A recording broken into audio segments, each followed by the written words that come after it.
This session we will cover Chapter 2, Let's Go Home by Kulian Seo. So I will briefly explain the story so it will be easy to understand. The story is an emotional and heartfelt journey which explores the emotions of a young child who is trying to cope with the death of his mother.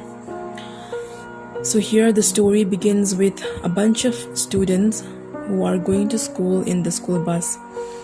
Someone started talking about marbles, and since he was always so interested in marbles that as he listened, he began to forget everything else.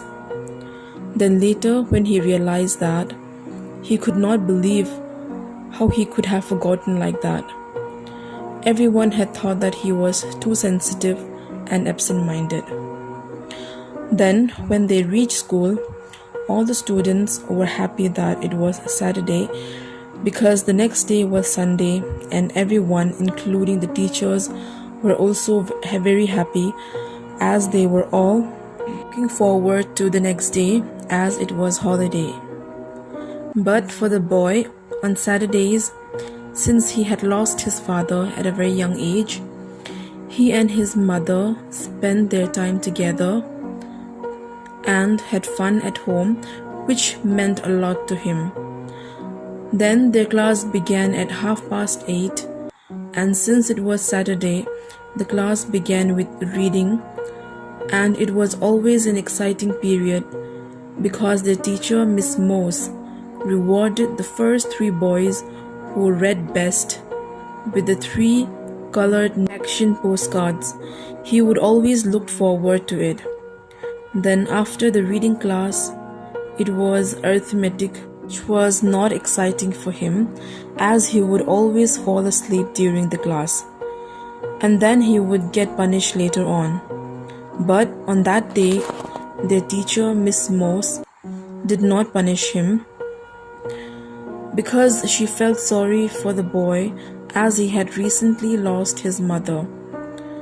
But the boy was not aware of the fact and wondered why the teacher did not punish him. Then during the lunchtime, even when the teachers were being nice to him, he was still oblivious, and in the afternoon they went to the library, and there he read a tale about how a clever young prince escaped from the hands of an evil ogre.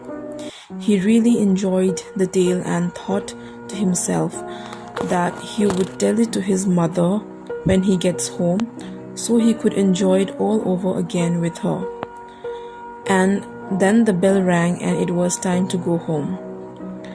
When he was returning home, he was anticipating the fun and enjoyment with his mother, having forgotten the death of his mother completely. He walked along with his friends and he imagined about the lemon pie his mother would prepare on Saturday. He wanted to tell her the tale he had read at school.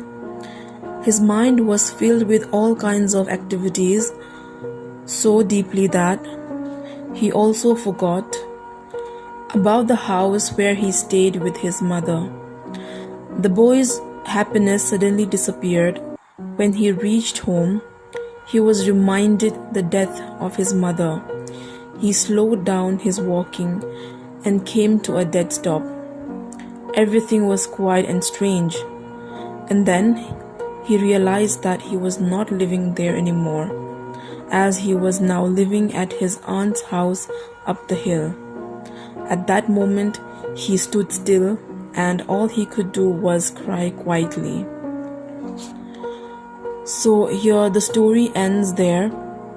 The author had described the emotions of the child who was deep in sorrow with the death of his mother, to whom he loved the most, in a very beautiful manner.